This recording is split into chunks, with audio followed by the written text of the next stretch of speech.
Bueno. Okay. Buenos días a todos, ¿cómo están? Bien, muchachos.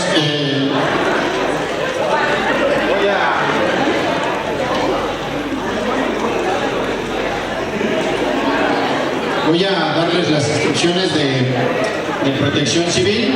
Ya saben que siempre cuando tenemos un evento aquí en el auditorio,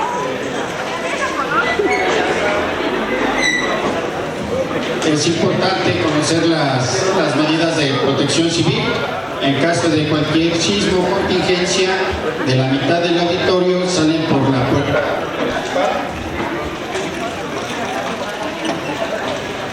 Y de la mitad hacia adelante salimos por las puertas laterales y nos ubicamos en las áreas de resguardo destinadas para ello.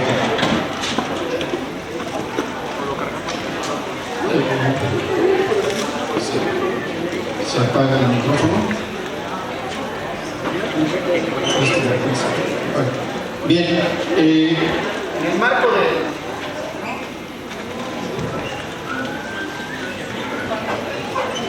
el marco del 71 aniversario de la Escuela Superior de Economía, tenemos el gusto de presentar la conferencia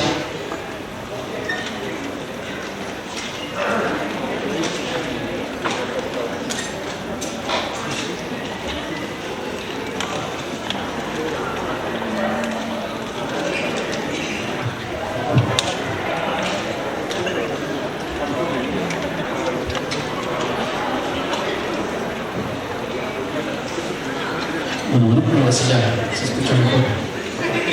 En el marco del 71 aniversario de la Escuela Superior de Economía, tenemos el gusto de presentar hoy la conferencia La deuda pública en México, un barril sin fondo. Un tema bastante interesante y a la vez preocupante. Nos acompañan en el presidium el día de hoy. Tengo el honor de presentarles al director de nuestra unidad académica, al maestro Manuel Francisco Ortega Hernández.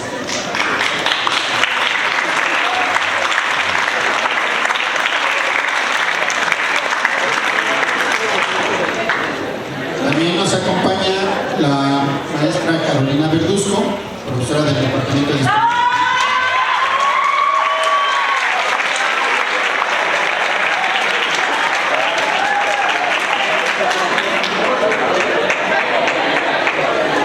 Nos acompaña también el doctor Pablo Moctezuma Barragán.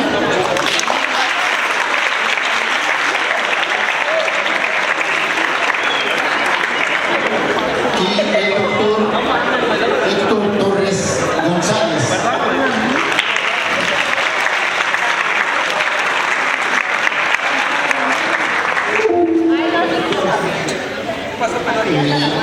Voy a darle lectura, voy a darle paso a las palabras del maestro Francisco Ortega Hernández, director de nuestra escuela.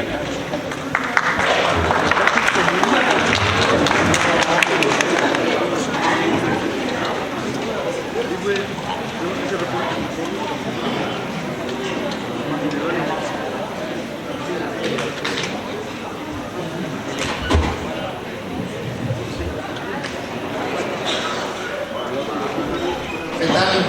Muy buenos días.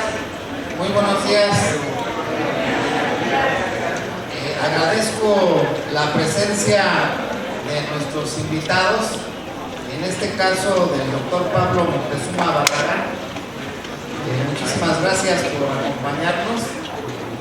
Por supuesto al doctor Héctor Torres González también, muchas gracias por acompañarnos, doctor. Y sobre todo, quien hace posible este evento, pues es nuestra querida maestra Carolina Verduzco. Muchas gracias, maestra.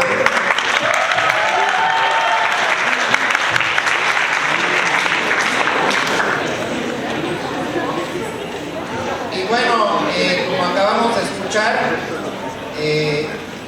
este tema de suma importancia para el interés de todos y cada uno de los mexicanos, pero también para ustedes como alumnas y alumnos Escuela Superior de Economía sobre el tema de la deuda externa, ¿sí? Este alcance de reflexión, por supuesto que a nosotros que estudiamos economía, ¿sí?, estamos más involucrados y sobre todo tenemos que reflexionar y ser responsables. Por ello es que es de suma trascendencia y sobre todo importante lo que nos van a compartir y que ustedes se involucren e insisto, reflexionen para que aprovechemos a nuestros ponentes el día de hoy.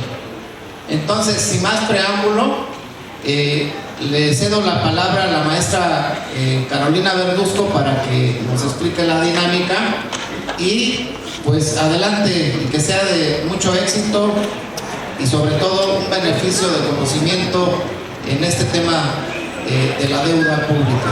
Muchas gracias.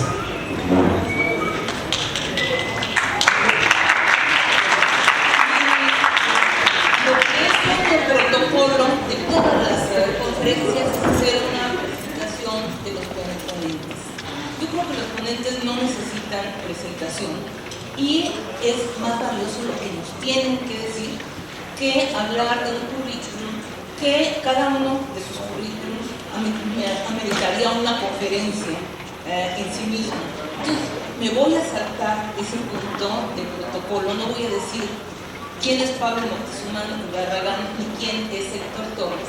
Ustedes mismos nada más ven en Google quiénes son y eso que se puede hacer en otro momento, mejor lo hacemos en otro momento y aprovechamos al máximo el tiempo que van a compartir con nosotros. En el tema, les decía, es importante especialmente para los jóvenes cuando se dice el futuro, no, es el presente. Todos estamos pagando la deuda y las generaciones más pasadas como la mía la pagamos, pero la pagan mucho más ustedes.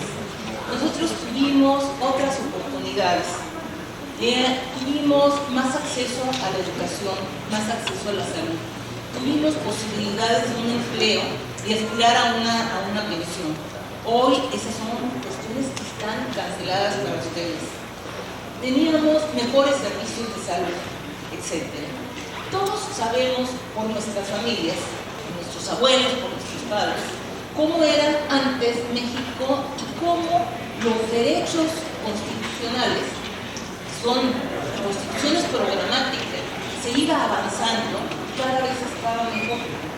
Y que la situación que tienen ahora ustedes como jóvenes para tener un empleo en la carrera que están estudiando, donde apliquen sus conocimientos, prácticamente es uno entre no sé cuántos, muy poquitos, porque la perspectiva es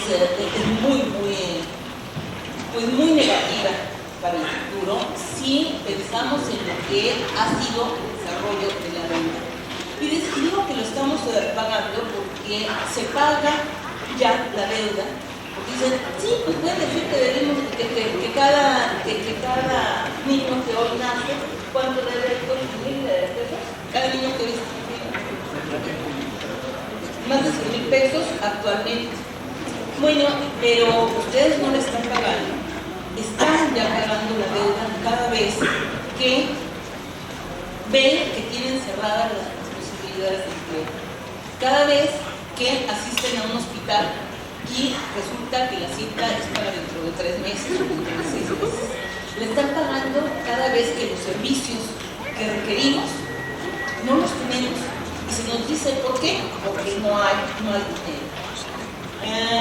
Lo que estamos aquí presentes conformamos hace 3 años ya la promotora por la suspensión del pago de la deuda pública. ¿Por qué?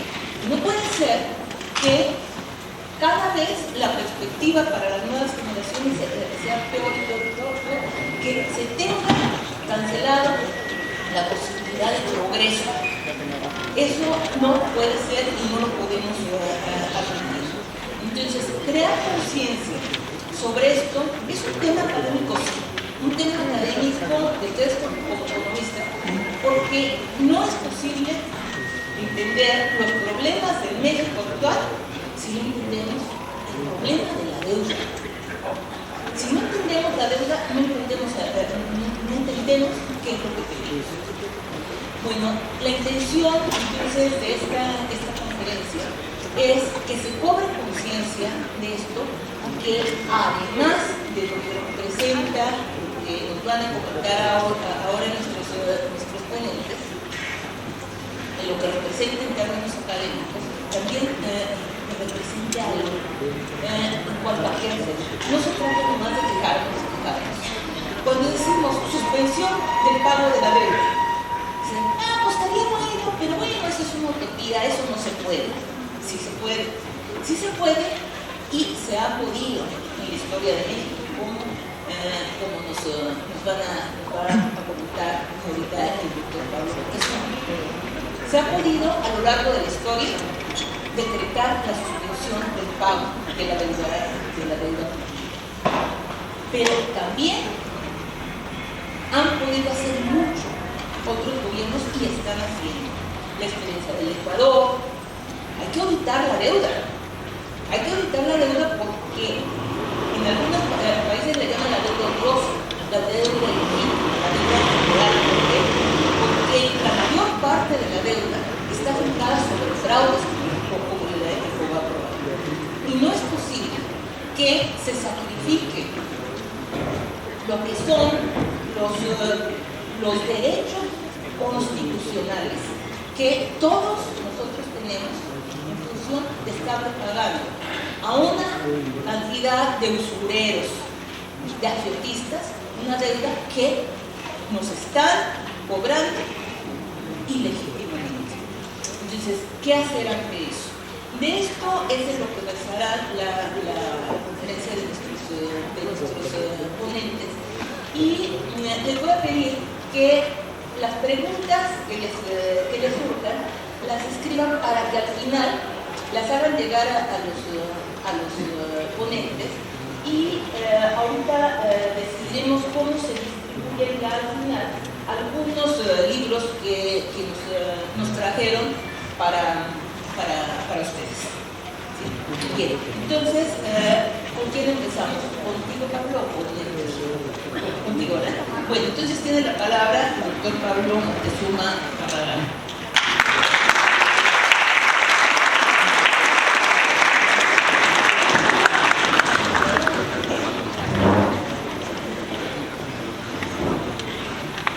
Muy buenos días. Muchas gracias por este espacio para hablar de este gran problema que tiene nuestro país y todos nosotros. Muchas gracias, maestro Francisco Ortega, por abrirnos este espacio, maestra Carolina Verduzco. El día de hoy vamos a tocar un problema muy grave y ante los grandes problemas se exigen grandes soluciones. Este año el costo financiero en lo que va de este año se disparó un 47%, el costo financiero de la deuda en tan solo el primer bimestre con respecto al igual periodo del año 22. Sabemos que por intereses y administración del endeudamiento público el pago superó más de 8,000 millones de pesos, lo previsto por la Secretaría de Hacienda y Crédito Público. Esta misma Secretaría detalló que la carga de la deuda pública para los 2 primeros meses del año sumó 150,000 millones de pesos. Prácticamente 12 de cada 100 pesos del gasto público se dedican a la deuda y hay que analizar que lo que se pagó, por ejemplo, durante el primer trimestre, que fueron 258,000 millones de pesos, es mayor que las erogaciones de las Secretarías de Salud, de Educación, de Agricultura, de Desarrollo Rural y de Bienestar.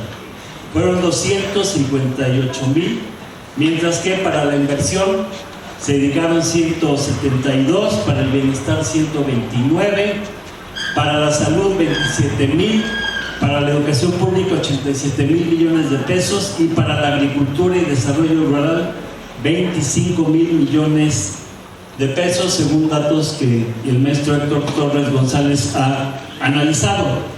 Vemos pues que la erogación más alta en el presupuesto gubernamental es a la que se dedica la deuda pública, y es una deuda heredada del viejo régimen del PRIAN. Nosotros en la promotora para la suspensión del pago de la deuda pública creemos que no hay que seguir pagando a ciegas sin antes auditar la deuda y renegociarla. Hace falta suspender pagos para dar pie a este proceso. Tal idea les parece inconcebible a muchas personas, pero bueno, vamos a recorrer nuestra experiencia histórica con respecto a la deuda y veremos que los gobiernos progresistas de avanzada, cada vez que ha habido una situación de crisis, ponen por delante el interés nacional y suspenden el pago de la deuda externa. Antes de la independencia, la deuda en 1814 llegaba a 33 millones de pesos. Sin embargo, con la independencia la deuda fue suspendida y cancelada. ¿Por qué? Pues porque era la deuda de los virreyes con España. ¿Por qué teníamos que seguir pagando nosotros? Así como hoy decimos, ¿y por qué tenemos que seguir pagando las deudas de Salinas, de Peña, de Calderón, de Fox y compañía? La independencia fue iniciada por Hidalgo en 1810 y se declaró por Morelos el 6 de noviembre de 1813. La declaración de la independencia es de 1813, independientemente que la consumación fue con Iturbide en 1821.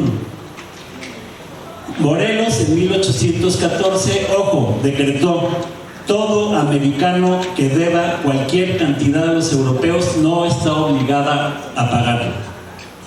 Sin embargo, se consumó la independencia por antiguos realistas, miembros de la élite conservadora, que son los que tomaron el poder: el pseudoemperador Iturbide, Lucas Alamán, Anastasio Bustamante, que llegaron al poder después de haber derrotado la Revolución Popular. Iturbide luchó contra Hidalgo en la batalla de Puente de Calderón, que fue donde fueron derrotados los insurgentes, y luchó contra Morelos en Valladolid, también en una batalla crucial.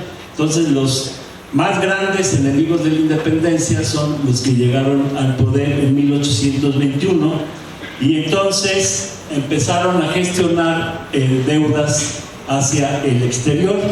Incluso en junio de 1824, el Congreso, cometiendo un gran error, reconoció las deudas contraídas por el gobierno virreinal hasta 1810. Y aquí se comprometieron a pagar una deuda que realmente no nos correspondía como país independiente. Sin embargo, bueno, todas las gestiones de Lucas Alamán para obtener préstamos de Inglaterra, pues requerían que México cumpliera esos compromisos con el extranjero. Sin embargo, el primer presidente patriota que hubo, Guadalupe Victoria, al llegar al poder en 1826, suspende el pago de la deuda externa. Vicente Guerrero, que fue el siguiente presidente, también mantuvo la suspensión de pagos. Él fue el que hizo efectiva la abolición de la esclavitud que había decretado Hidalgo en 1810. Fíjense, aquí en México Hidalgo decretó la abolición de la esclavitud en 1810. En Estados Unidos lo hicieron hasta 1865, siendo que su independencia fue en 1776. Y los padres de la patria gringas, Washington, Jefferson, eran esclavistas. Washington tenía 300 esclavos. Jefferson, incluso con una esclava que se llamaba Sara, tuvo 5 hijos que eran sus hijos y eran esclavos. Esa es la gran diferencia entre los procesos revolucionarios que ha tenido México con los de Estados Unidos. Sin embargo, todos sabemos que hubo un golpe en contra de Vicente Guerrero por parte de un antiguo realista que era compinche de Iturbide, y de lo más reaccionario se llamaba Anastasio Bustamante, que acompañado por Lucas Alamán es el padre de los conservadores en el siglo XIX, empezaron a pedir préstamos y a reconocer una deuda de 34 millones de pesos. En aquella época usted sabe que fue un jaloneo entre liberales y conservadores, hubo una revuelta, cayó Anastasio Bustamante, sube al poder de Valentín Gómez Farías, que era el vicepresidente, pero Santana le delegaba el poder ejecutivo. Él se iba a su hacienda en Manga del Clavo en Veracruz y le dejaba a Valentín Gómez Farías. Valentín Gómez Farías suspendió el pago de la deuda. Él fue el padre de la reforma, fue el primero que empezó con este proceso que culminaría con la Constitución de 1857. Entonces Valentín Gómez Farías suspende el pago. Sin embargo, vuelve al poder Anastasio Bustamante y reconoce un pago aún mayor, una deuda de 50 millones de pesos.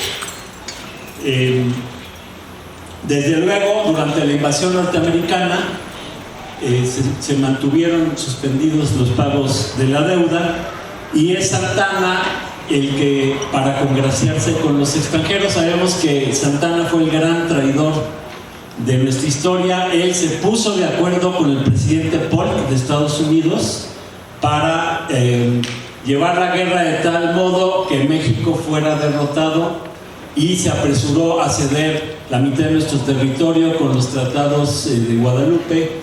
En lugar de seguir la lucha, les entregó nuestro territorio a los gringos, y este tipo, pues desde luego que también comenzó a pagar la deuda.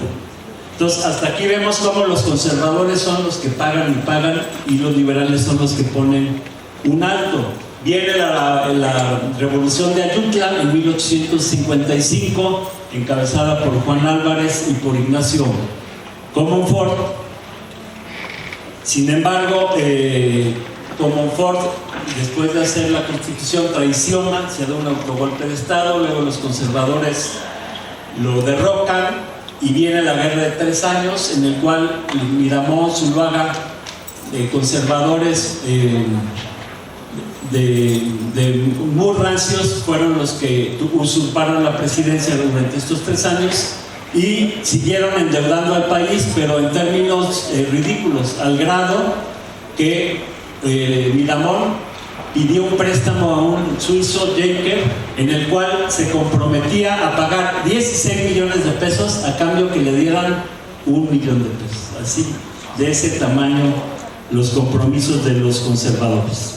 Al derrotar a los conservadores, el 17 de julio de 1861, el Congreso suspendió por 2 años los pagos de la deuda, porque primero estaban las necesidades de la nación, después de la guerra de 3 años, y la economía estaba devastada, y el Congreso suspende pagos de la deuda.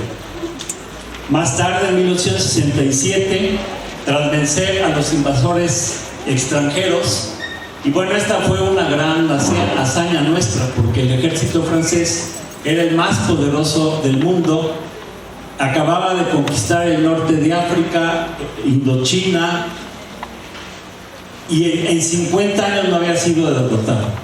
Entonces, cuando Francia invadió a México, todo el mundo dijo: no, pues ya, disculpen la expresión, pero pues ya se chingaron. Sin embargo, como ustedes bien saben, con una dirección muy hábil de Juárez y con una lucha férrea del pueblo, se logró derrotar a los invasores franceses y a Maximiliano. Maximiliano, antes de venir aquí, había firmado los tratados de Miramar, en donde comprometía a México a pagar todos los gastos de su invasión. Entonces, después de que es derrotado, los acreedores extranjeros le cobraban a Benito Juárez 450 millones de pesos. Sin embargo, él y su ministro de Hacienda, Mora, se pusieron muy firmes, negociaron, y de los 450 solo reconocieron 84. Aquí tenemos un caso de cómo, cuando se negocia con firmeza, pues se obtienen muchas quitas para los compromisos de la deuda. Al estallar la Revolución Mexicana, se suspenden pagos en 1914 otra vez. Porfirio Díaz, como una dictadura pro-yanqui que fue, aumentó la deuda de estos 84 de Juárez a 441. Pero al estallar la revolución en 1914, una vez más se suspende el pago de la deuda. Y aquí hay que notar que desde esta suspensión de pago hasta 1942, durante 28 años, México no recibió ningún crédito. Y sin embargo, en este periodo sí se siguió desarrollando. Es mentira que necesitemos la deuda para el desarrollo, más bien es todo lo contrario.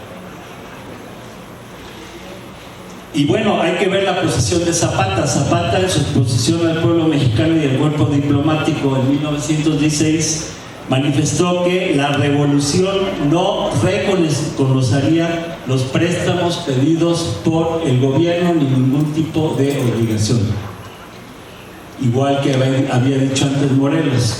Y Pancho Villa publicó en el manifiesto del NACO en 1915, en un manifiesto a la Nación, en el que propone la abolición de la deuda pública. Sin embargo, bueno, como ustedes bien saben, los que ganaron fueron los carrancistas. Luego Álvaro Obregón se rebeló, matan a Venustiano Carranza, y estaba urgidísimo Obregón de ser reconocido por Estados Unidos, para lo cual le pidieron 3 cosas. 1, matar a Pancho Villa, al que odiaban porque fue el revolucionario más antiimperialista que tuvimos. Y efectivamente lo asesinaron el 29 de julio de 1923. Este año es el centenario del asesinato de Villa, merece ser conmemorado por todos nosotros. Lo segundo es que reconociera una deuda donde le cobraban daños de la revolución a su interés, etcétera, una deuda y reconoció Obregón una deuda de 1,450 millones. O sea, Porfirio Díaz la dejó en 441, Obregón la triplicó. Esta fue una gran traición a la patria, como lo fue el Tratado de Bucareli, que firmó hace 100 años, en el cual, para congraciarse y obtener el reconocimiento de Estados Unidos, se compromete al no desarrollo industrial de México, al no desarrollo de la aviación, de la producción de motores, etcétera, en cláusulas secretas que tienen el Tratado de Bucareli. Sin embargo, aún con esta actitud que tenía Obregón, a los 2 años tuvo que suspender pagos de la deuda. O sea, el mismísimo Obregón tuvo que suspender pagos. Calle negoció otra vez con los pies, porque reconoce una deuda de 2.267 millones, pero con la gran crisis mundial que hubo, todos la conocen muy bien, de 1929, Calles suspende pagos de la deuda. Igual que se debió haber hecho durante la crisis económica, la pandemia, todos los problemas que tuvo el país hace 2 años. Ahí lo conducente era suspender el pago de la deuda y dedicar todo el dinero a la recuperación, a levantar el sistema de salud y a la recuperación de la economía y a sostener a la población empleada. Entonces tenemos que hasta Obregón y Calles en su momento suspenden pagos de la deuda pública. La suspensión continuó y Lázaro Cárdenas durante todo su periodo no pagó ningún centavo de la deuda. La inversión extranjera cayó de 1.400 millones a 300. ¿Y qué pasó? Pues que el país seguía creciendo. En este periodo de los 30 hasta finales de los 70, México crecía al 6% anual. Actualmente no llegamos ni al 2% en los últimos 40 años. Y de 1914 a 42, México, sin recibir un solo crédito del exterior, se desarrolló y avanzó. Después ya vino el retroceso con presidentes como Miguel Alemán Valdés, Macho, luego Miguel Alemán, que empiezan a escalar la deuda, pero esta salta con el gobierno de López Mateos. A partir de que México reconoció la deuda externa, la deuda pasó de 100 millones al final del periodo de Ávila Camacho a más de 3.600 en 1970. López Mateos recibió la deuda en 650 millones, la dejó en 1.700. Díaz Ordaz la recibió en 1.700, la dejó en 3.600. Echeverría la recibió en 3.600 y la cuadruplicó a 19,000 millones de dólares. Y luego vino López Portillo y la deuda saltó de 19,000 millones a 85,000. Así se disparó la deuda desde López Mateos hasta López Portillo. Y bueno, qué casualidad, ya ahorita hay documentos desclasificados y está plenamente comprobado que todos estos presidentes trabajaron para la CIA. Adolfo López Mateos tenía la clave Litenso en la CIA, Gustavo Díaz Ordaz Litempo 2, Echeverría era Litempo 8, y López Portillo en abril salieron unos documentos desclasificados donde se muestra que era el enlace de la CIA en México en el momento que asume la presidencia. Entonces vemos que esta cuestión de endeudarnos para atarnos pies y manos fue una táctica de Estados Unidos para someter a México, y efectivamente después de López Portillo ya nos imponen el neoliberalismo a todo lo que da. Hay que recordar que, bueno, lo que quería Estados Unidos era que vendiéramos petróleo. México no exportaba petróleo. A fines de 76, ya que Echeverría nos dejó la deuda en 19,000 millones, el Fondo Monetario Internacional lo obligó a firmar una carta de intención donde pedían petrolizar la economía, meter el IVA. El IVA no existía, ahorita estamos pagando 16% en todo artículo que compramos.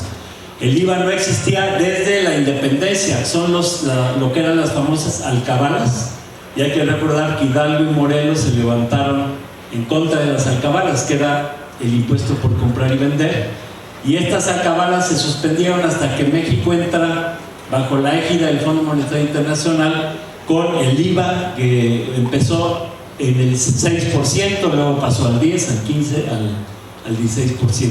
Otra cuestión, nos exigían exportar petróleo. Ya al final del sexenio de López Portillo estamos exportando 1.500.000 barriles diarios de petróleo.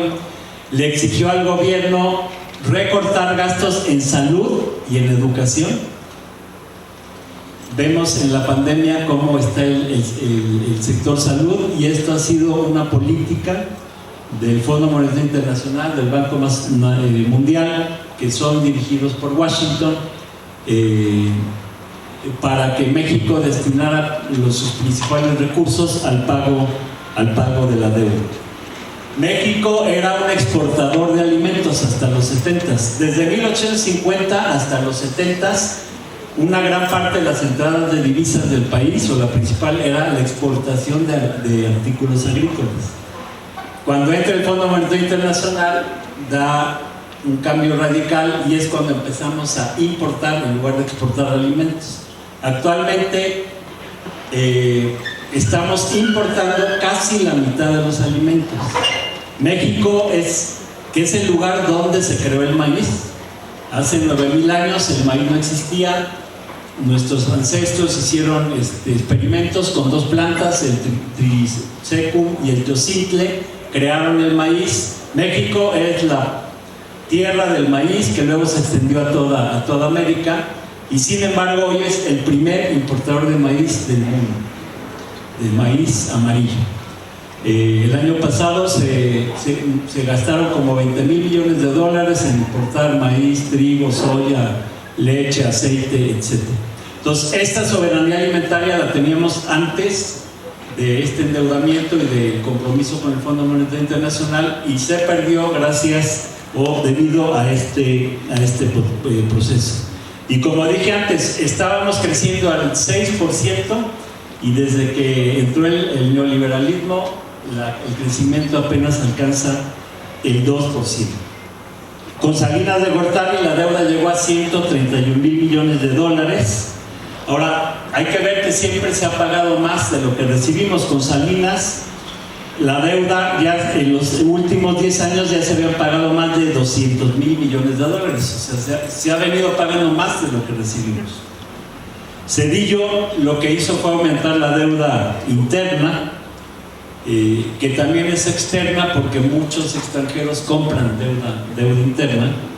Y bueno, un ejemplo de lo que es este tipo de deudas odiosas es el FOBAPROA.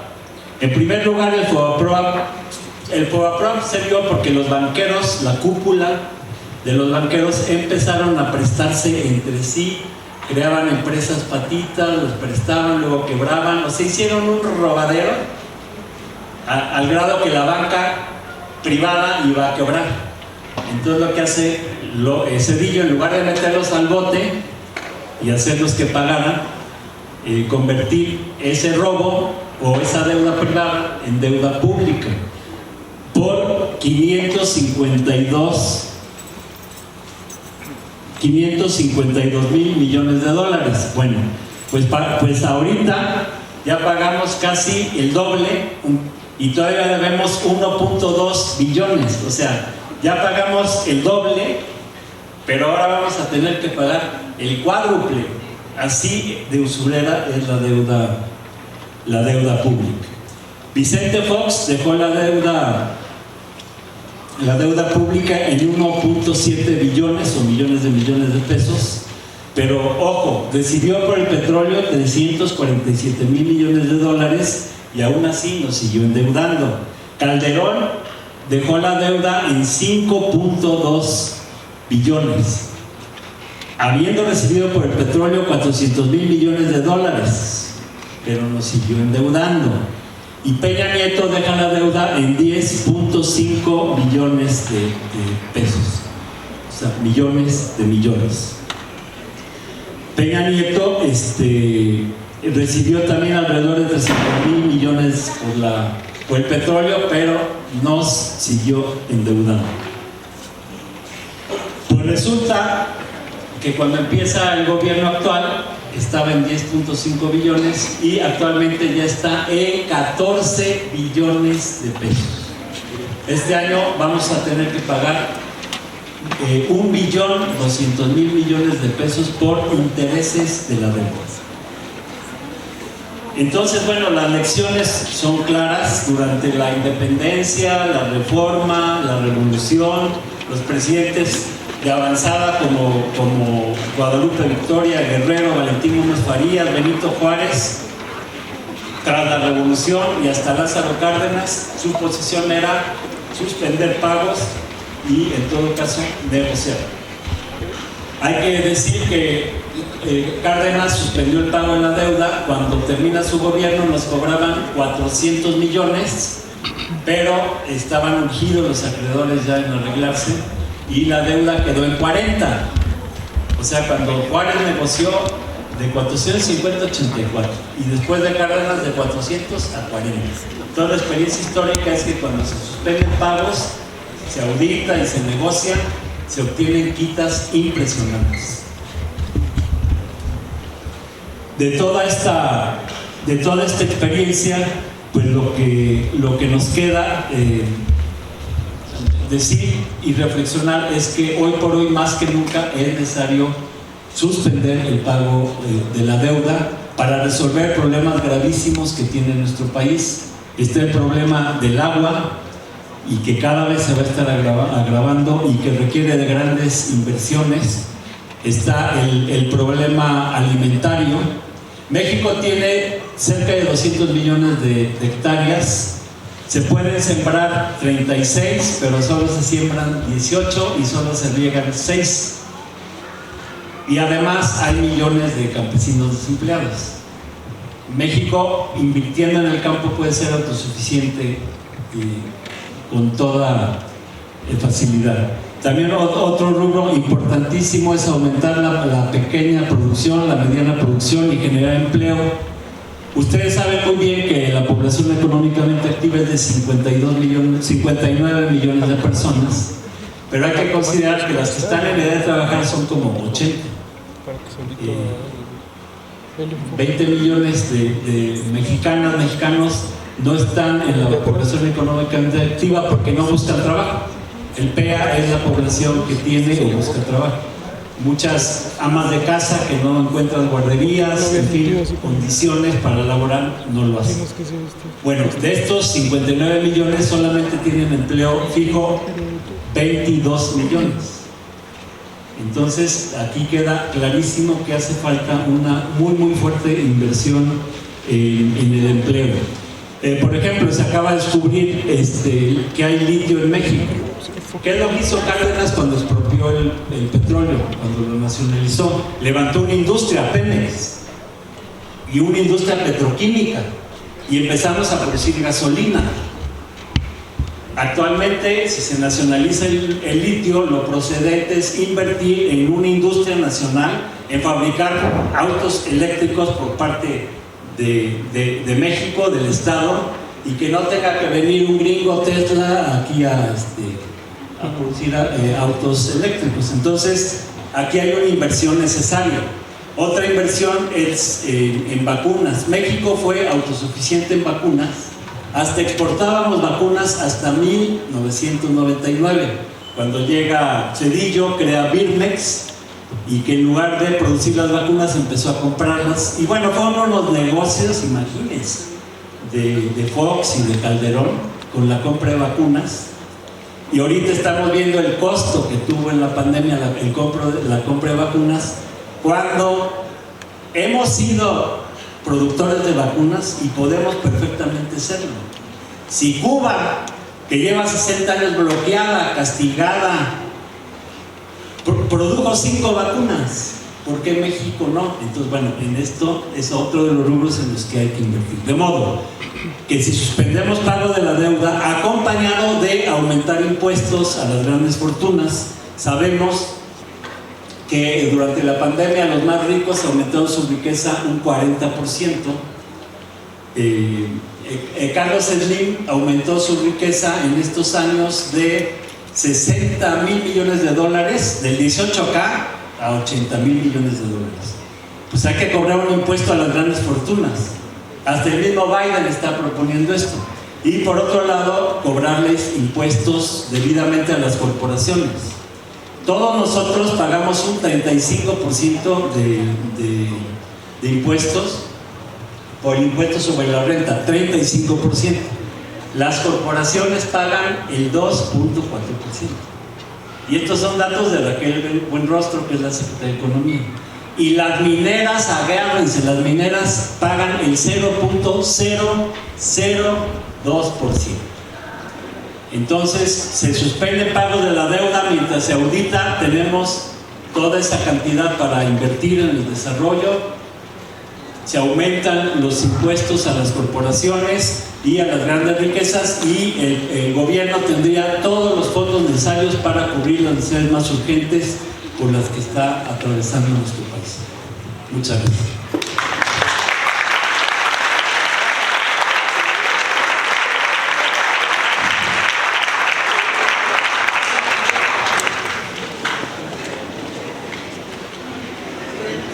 Sin más preámbulo, le damos la palabra a su compañero Héctor Torres.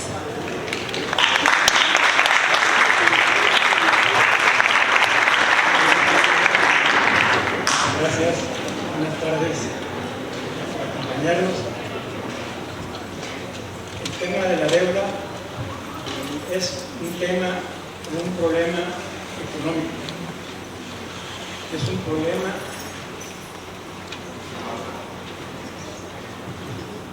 problema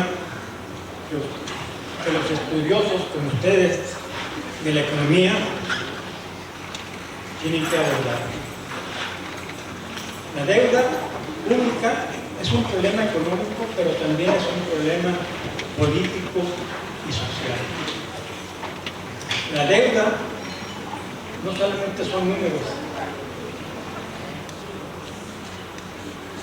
México tiene una gran deuda pública. Ya se ha mencionado aquí que la deuda pública total, tanto interna como externa, suma 14 millones de pesos. Es una cifra enorme que no nos imaginamos. ¿Por qué México se ha endeudado? ¿Para qué se ha endeudado? Los gobiernos neoliberales anteriores endeudaron al país. ¿Cuál fue el motivo o el pretexto para endeudar a México?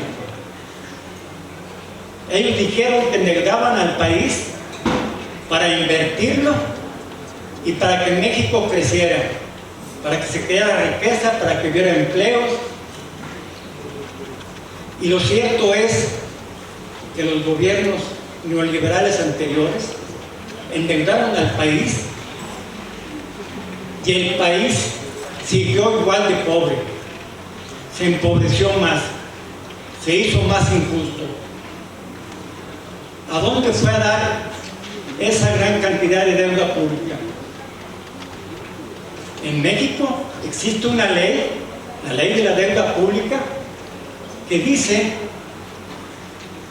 que obliga al gobierno a que se endeude siempre y cuando esa deuda se invierta para generar empleos, para que beneficie a la población.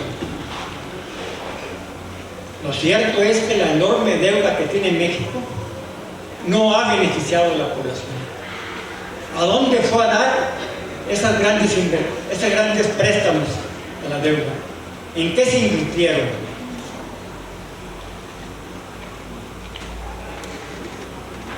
No hay una explicación sobre el destino de esos grandes préstamos. Por esta gran cantidad de deuda pública de 14 millones de pesos, se van a pagar este año 1 millón de millones de pesos. Otra cifra enorme.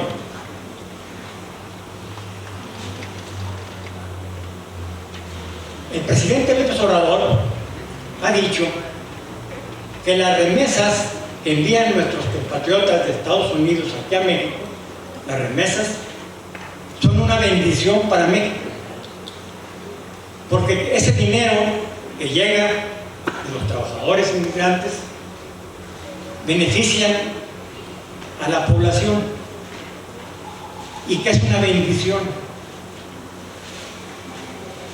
¿A cuánto ascienden estas remesas? El año pasado las remesas ascendían a cerca de 60,000 millones de dólares. Traducidos en pesos, significa más de 1 millón de millones de pesos. Pues esa cantidad es lo que se va a pagar de la deuda.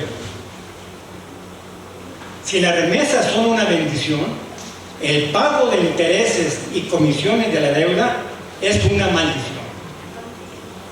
La deuda es una maldición para el pueblo de México. ¿Por qué es una maldición? Porque ustedes como economistas que estén estudiando saben que el gobierno capta ingresos públicos y los va a gastar. Mientras más ingresos públicos tenga, puede gastar más, tanto en inversiones como en gasto social. Pues gran parte de este presupuesto público, gran parte de los ingresos del gobierno, casi el 13%, se destina a pagar la deuda pública, a pagar los intereses de la deuda pública. Y este 1 millón de millones de pesos del pago de puros intereses de deuda pública supera el presupuesto de la Secretaría de Educación, supera el presupuesto de la Secretaría de Salud, supera el presupuesto de la Secretaría de Desarrollo, Agricultura y Desarrollo Rural.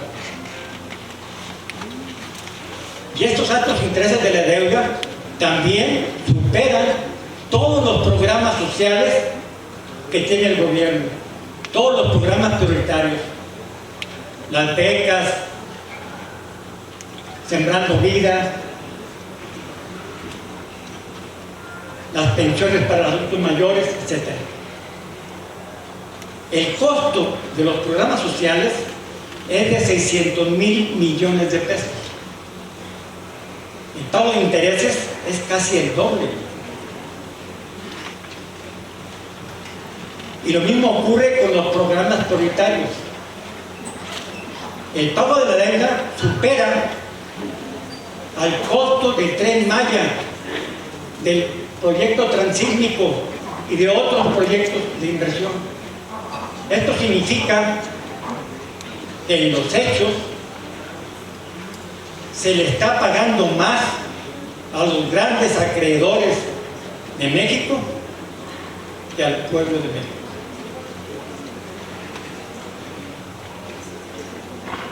Los gobiernos neoliberales que ha tenido México se caracterizaron por privatizar la economía. Ustedes conocen, están estudiando la economía mexicana. Pues estos gobiernos privatizaron la economía, privatizaron los recursos naturales, y cuando privatizaron todo y vendieron todo y se quedaron sin dinero, se pusieron a pedir prestado. ¿En dónde quedó el dinero de las empresas que vendieron, que privatizaron? ¿En dónde quedó el dinero que se les acabó y que después pidieron prestado? Los gobiernos neoliberales saquearon a México. Y la deuda pública es una forma de saqueo de la riqueza del pueblo mexicano. Por eso decimos que la deuda, el pago de la deuda, es una maldición para los mexicanos. Y es un gran problema económico.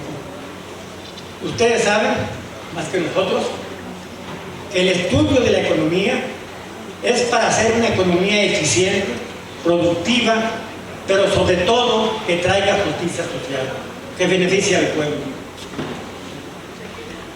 Pero el gran pago de la deuda pública impide que tengamos una economía nacional justa, eficiente y productiva. Ustedes también saben que la economía nacional va a crecer este año en 3%. El Producto Interno Bruto va a crecer en 3%. Y el pago de intereses de la deuda pública va a ser del 3.4%. Quiere decir que si no se pagara la deuda pública, nuestra economía crecería a más del doble.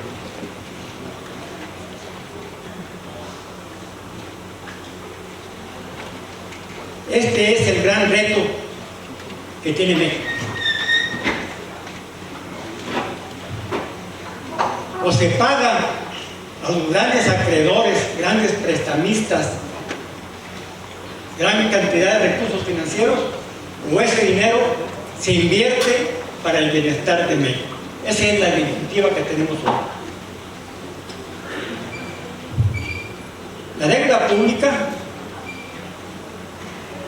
se divide, ustedes también conocen, en deuda externa y deuda interna. La deuda interna es la deuda que está en pesos, que está en moneda nacional. La deuda externa es la que está en moneda extranjera, principalmente en dólares, porque es la moneda hegemónica a nivel mundial. De los 14 millones de deuda que tiene México, casi 9 millones son deuda interna y el resto es deuda externa. Es mayor la deuda interna que la deuda externa. Pero dentro de la deuda interna tenemos una deuda que se denomina la deuda del FOBAPROA o la deuda del IPAB. Como ha dicho el compañero Pablo, esta deuda es de 1 millón de millones de pesos. Esta deuda fue una deuda que en el derecho internacional se le conoce como una deuda odiosa, una deuda ilegítima, una deuda ilegal, y en nuestro caso es una deuda anticonstitucional. ¿Por qué? Porque esa deuda era una deuda privada y sin embargo los gobiernos neoliberales la convirtieron en deuda pública, y eso no es justo ni es legal, es anticonstitucional. Esa deuda se debe de cancelar. Esa deuda la estamos pagando cada año. Una parte del presupuesto se destina a pagar esta parte de la deuda interna. Por eso nosotros planteamos cancelar las deudas ilegítimas, ilegales y odiosas. Esta es una deuda de este tipo. El presidente López Obrador, cuando era candidato hace años, él también se pronunció por cancelar esta deuda, por abolirla. La promotora por la suspensión del pago de la deuda, junto con la fracción del Partido del Trabajo, metió una iniciativa hace unos días, a fines del mes de abril, antes de que terminara el periodo de sesiones, una iniciativa para cancelar el pago de la deuda del FOBAPROA. Y esperemos en septiembre, que se abre el nuevo periodo de sesiones, los legisladores discutan y ojalá aprueben esta ley en beneficio del pueblo. Pero dentro de la deuda interna hay otra deuda que es casi de 2 millones de pesos, que está en pesos, que está en los CETES, que está en los bonos del desarrollo y otras denominaciones, que los extranjeros, bancos extranjeros, fondos de inversión extranjeros compran. Los extranjeros vienen y compran deuda interna, deuda en pesos. Y sin embargo, es una deuda en poder de extranjeros y se le pone el nombre de interna cuando pertenece a extranjeros. ¿Por qué vienen los extranjeros a comprar deuda interna? Porque los intereses que paga México son mayores que lo que pagan en Estados Unidos. Por eso también el peso mexicano es muy fuerte. Es fuerte porque los intereses aquí en México son más altos y los grandes empresarios, los grandes inversionistas, el gran capital financiero va a invertir donde gana más. Y vienen aquí porque aquí ganan más por los altos intereses. La otra parte de la deuda interna está invertida por las AFORES. Las AFORES son los fondos de pensión que pertenecen a los trabajadores, no pertenecen a las empresas privadas AFORES.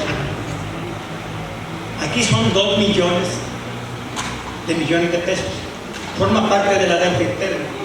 Esta deuda es legítima, se tiene que pagar porque pertenece a los trabajadores, no se debe tocar.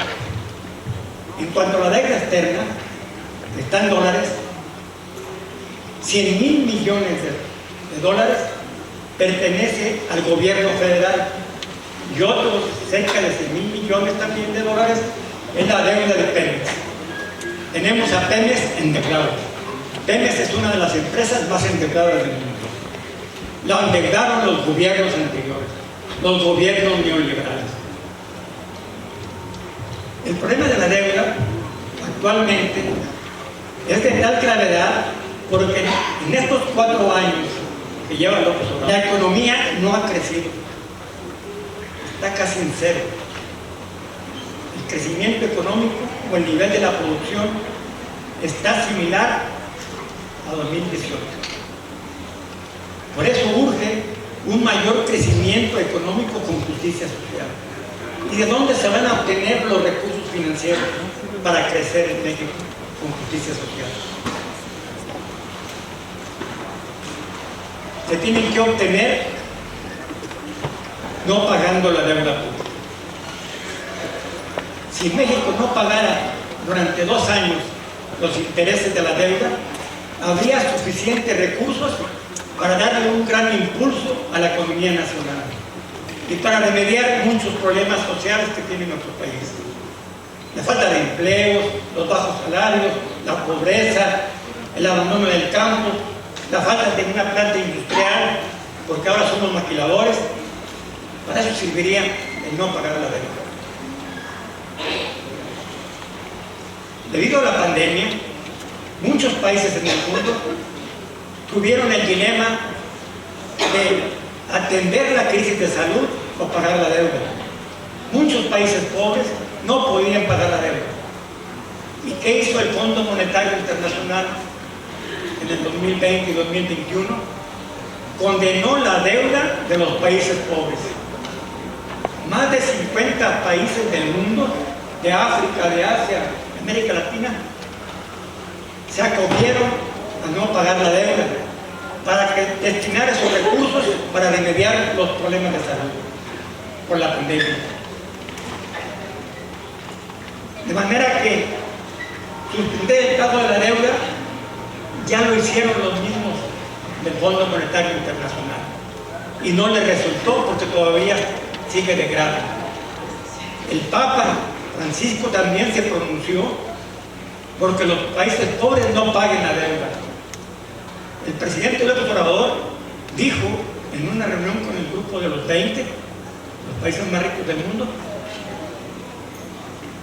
que los países pobres no pagaran la deuda y que los países emergentes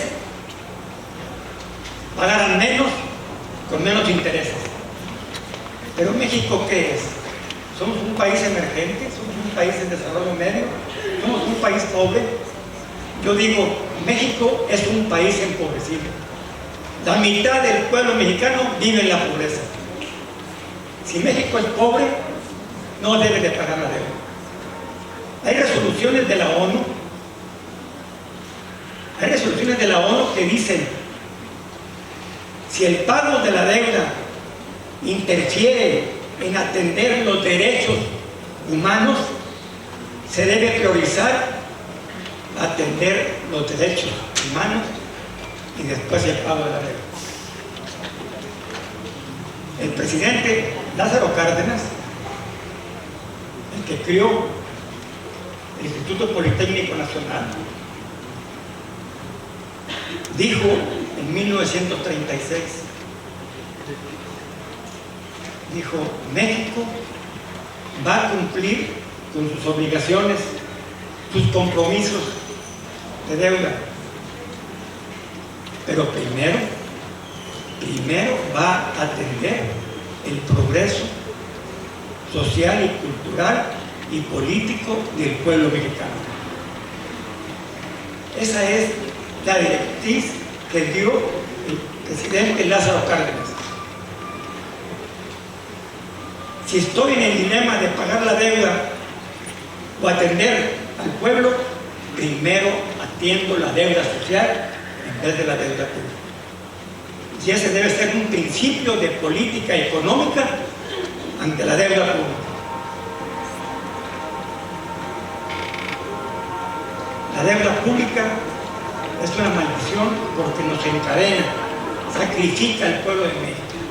Las riquezas que va a crear México se van a ir a engordar las arcas de los grandes capitales financieros.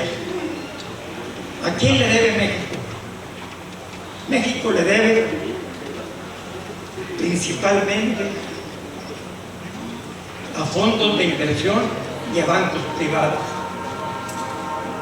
La deuda con el Fondo Monetario Internacional, la deuda con el Banco Mundial o con el Banco Interamericano de Desarrollo, que son deudas multilaterales porque se le deben a instituciones en donde participan gobiernos, esa deuda es menor a la deuda que se tiene con los bancos privados y con los fondos de inversión. Estos grandes fondos de inversión, estos grandes bancos privados, es una gran banca internacional que está catalogada como un banco que actúa en la sombra, sin reglas, sin controles, y que explotan a los pueblos a través de la deuda. Entonces, por eso, la promotora por la suspensión del pago de la deuda plantea cancelar el pago de intereses de la deuda por al menos 2 años y que ese dinero se invierta productivamente y en beneficio social. Y segundo, que se cree una comisión auditora que audite a dónde fueron a dar los millones y millones de pesos que contrataron los gobiernos neoliberales y que no se sabe en qué quedaron. Tiene que haber una auditoría para que se castigue a los responsables y que paguen las atrocidades y robos que han cometido. Muchas gracias.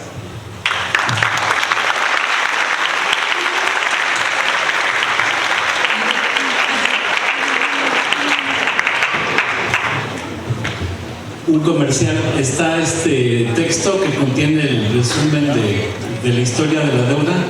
Si gustan, está aquí a la venta a un módico precio de 30 pesos.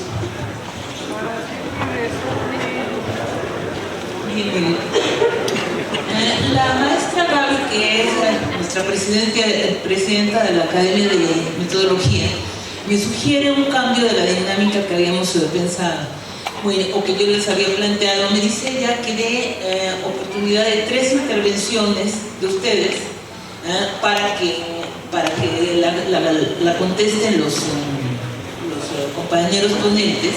Pero antes quiero decirles algo. Voy a intentar una segunda conferencia, pero de otro tema, que es en el folleto que todos tienen. Ustedes ven que hay en el punto 2 apelar a los argumentos de derecho internacional para suspender los pagos de la deuda, y se dan los 3. Ustedes pensarán que estos son una manera coloquial de decir cosas. Sin embargo, son conceptos plenamente tipificados en el derecho internacional a los cuales se puede apelar para poder hacer la suspensión del pago de la deuda. Entonces, hacerles la invitación para que se vea que no es una utopía y que es plenamente ajustado al derecho internacional el decretar la suspensión del pago de la deuda. Entonces, ahí todo el mundo ve cuáles son los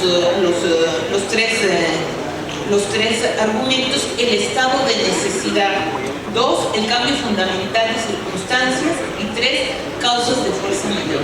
Los 3 argumentos son argumentos que podemos esgrimir para hacer la suspensión del pago de la deuda. Entonces, la maestra les dará la palabra. El maestro tiene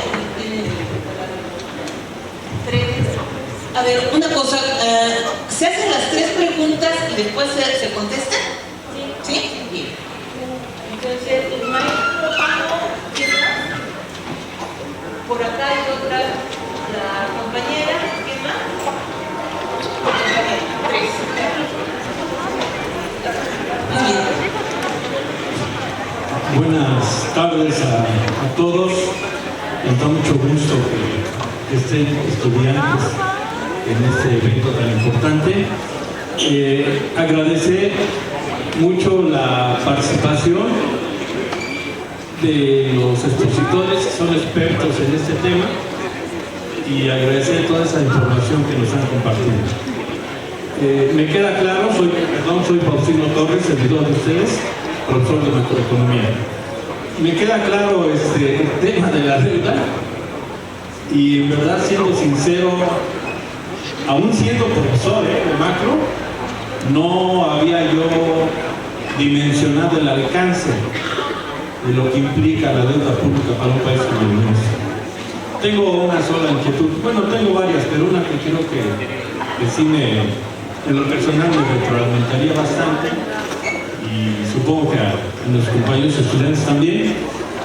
En la Constitución de nuestro país, en la Constitución Política de México, en alguna parte de la Constitución, porque lo desconozco y lo confío, ¿hay algún señalamiento respecto al pago o a las condiciones del pago de la deuda pública, o inclusive a la posibilidad de suspender el pago de la misma? Así es mi pregunta. Muchas gracias.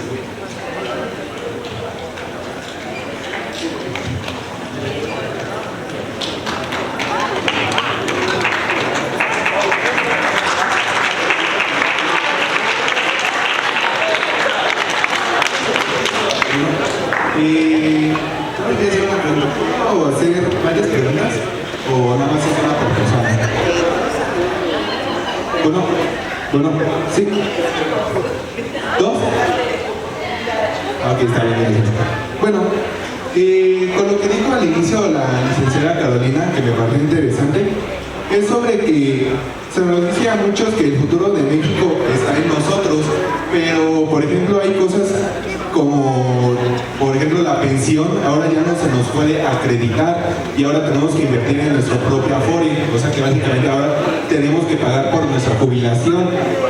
O también como, por ejemplo, este tema de la deuda externa, en la cual siento que es una bola de nieve que va aumentando aún más y más por el paso del tiempo. Así que, bueno, en cuanto a esa cuestión, yo opino que ¿por qué yo quiero ser parte del futuro de México si México no hace que me interese o me quiera apoyar en mi futuro? ¿Ustedes qué pueden opinar sobre esto? Y creo que nos dejarían a nosotros los jóvenes.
Muchas gracias. Sobre la primera pregunta del maestro, en la Constitución no existe ningún artículo específico sobre la suspensión del pago de la deuda. Yo me refería a que hay una ley, la Ley de Deuda Pública, que dice exclusivamente que la deuda se debe contratar para crecer económicamente y generar empleos. Y si no se cumple ese mandato, vendrán sanciones. Hasta ahí llega. Pero, como lo ha mostrado el compañero Pablo, la experiencia histórica nos muestra que siempre ha habido suspensión del pago de la deuda en México. Las tres grandes transformaciones revolucionarias en México, la independencia, la reforma y la revolución, los gobiernos progresistas suspendieron el pago de la deuda. De 1911 a 1942 no se pagó la deuda, se suspendió el pago de la deuda. Y los gobiernos sucesivamente dijeron, vamos a primero pagar la deuda social y después la deuda pública. O sea que tiene que ver mucho con la voluntad política. Nosotros lo que planteamos es suspender el pago de intereses por cuando menos 2 años y que se renegocie la deuda. La deuda se tiene que renegociar porque nuestra deuda es una deuda eterna. Yo hablaba de la deuda del FOBAPROA. Pablo decía que la deuda ya es de 1 millón de millones de pesos. Esa deuda de FOBAPROA que debemos de 1 millón de millones se va a acabar de pagar hasta el año 2090. Ya hay deudas que se van a pagar hasta el siglo que viene. Entonces, lo que están haciendo los gobiernos, este gobierno, los anteriores, es amortizar la deuda, pidiendo prestado para pagar la deuda. Es como si yo le debo a un banco y otro banco dice, te presto para que le pagues a este banco. Ah, qué bueno, ya no le debo a este banco, pero le debes al otro. Y cada año ocurre lo mismo. La deuda nunca la vas a pagar porque siempre la debes, pero siempre estás pagando intereses. La deuda nunca bajó. Es lo que pasa con México. Entonces nosotros planteamos que se tiene que renegociar la deuda. Y es por el bienestar no únicamente de los pueblos y países deudores, sino también para los países acreedores. México necesita recursos para crecer y con el tiempo pagar las deudas legítimas. Entonces, renegociar la deuda se puede hacer y se ha hecho en la historia y en muchos países. Lo que dice el compañero sobre los jóvenes, yo creo que los jóvenes, incluso los que están haciendo ahorita, ya tienen deuda. Si dividimos la población entre el total de la deuda, si dividimos 14 millones de pesos entre 130 millones de personas, nos toca de 106,000 pesos por persona. Y si ahorita están haciendo un bebé, ya tiene su deuda. Entonces, se está sacrificando el futuro. Eso es lo que está pasando. Cada vez que se amortiza la deuda, pues decía, la deuda se va a pagar dentro de 20 años, otra hasta dentro de 40, otra dentro de 50 años. Es lo que se está haciendo. Se está refinanciando la deuda. Y los gobiernos, el mundo, o instituciones, nos dan premios a México porque paga la deuda. Nos reconocen. México recibe muchos premios porque siempre está pagando la deuda, los intereses de la deuda, pero siempre se está alargando, de manera que las futuras generaciones van a sacrificar su futuro. De manera que este problema de la deuda se tiene que solucionar tanto a nivel nacional como a nivel mundial. Es un problema mundial. Y los que se oponen a renegociar la deuda son los grandes acreedores. Ellos son los que se oponen a que se renegocie. Lo estamos viendo en el caso de Argentina. La gran deuda en dólares con Argentina, con el Fondo Monetario, les está impidiendo crecer. Argentina está renegociando su deuda cada rato, pero el fondo pone condiciones para renegociar.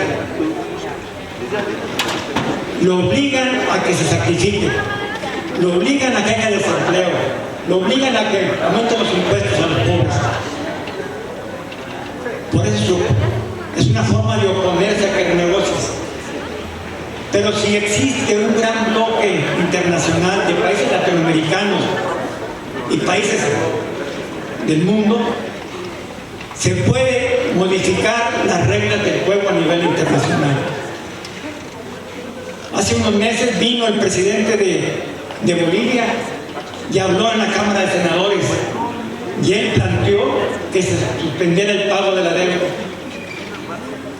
Hace unos días la Comisión Económica para América Latina, la CEPAL, acaba de hacer un estudio de cuántos países en América Latina y el Caribe están sufriendo por el pago de la deuda y que tienen que renegociar.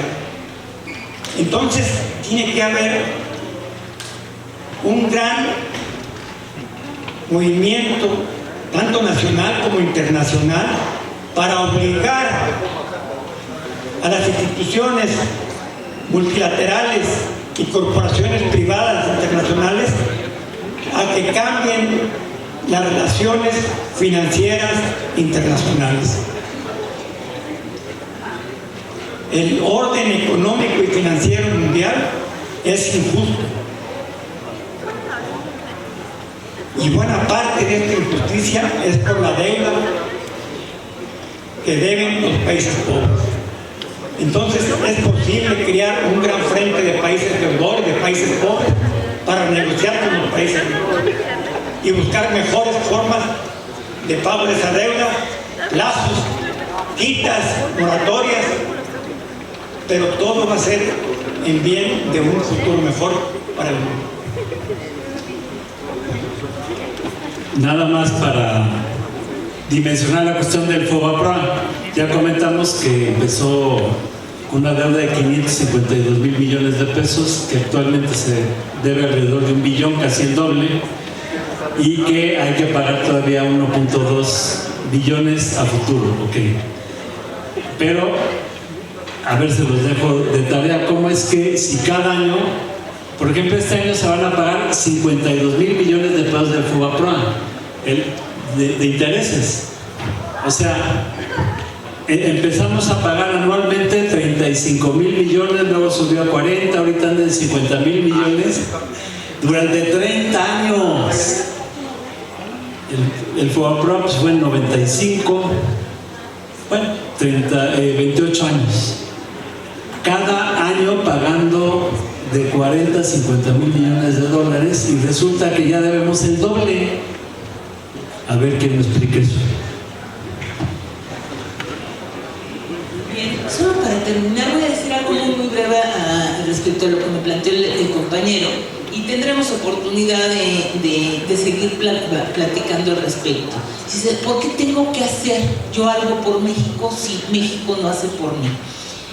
Estamos en un momento en el que el concepto de patria parece que ha desaparecido. Bueno, lo único que diría yo muy brevemente es que México eres tú. Muchas gracias.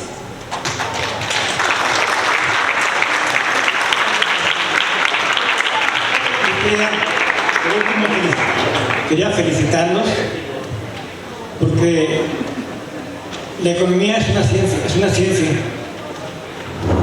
ciencia para beneficio de la sociedad, no es para beneficio personal. Y como toda ciencia requiere estudiar, requiere prepararse, requiere discutir, requiere observar, investigar. Y me da gusto que compañeros estudiantes de la economía estén discutiendo este gran tema. Muchas gracias.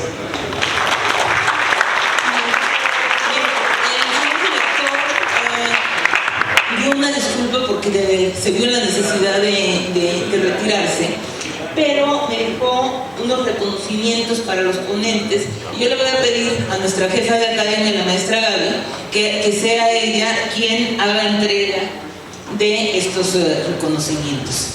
Bueno, y con esto daríamos por terminado este acto y esperamos tener nuevos actos que nos permitan profundizar sobre esta temática. Muchas gracias. Buenas tardes a todos. A nombre del maestro Manuel Francisco Francisco, director de la Escuela Superior de Economía. El Instituto Politécnico Nacional, a través de la Escuela Superior de Economía, otorga el presente reconocimiento al doctor Pablo Moctezuma Barragán por su participación como ponente en la conferencia magistral La Deuda en México, un barril sin fondo, celebrada el día jueves 8 de mayo del 2023 en el Auditorio Lenin.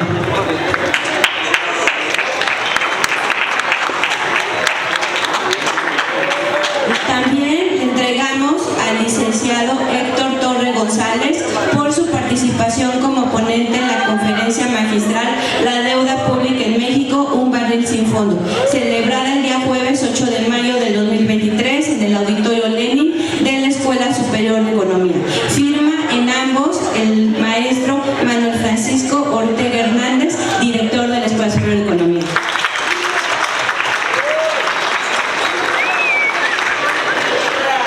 Muchísimas gracias a todos por su presencia y por sus inquietudes el día de hoy. Gracias.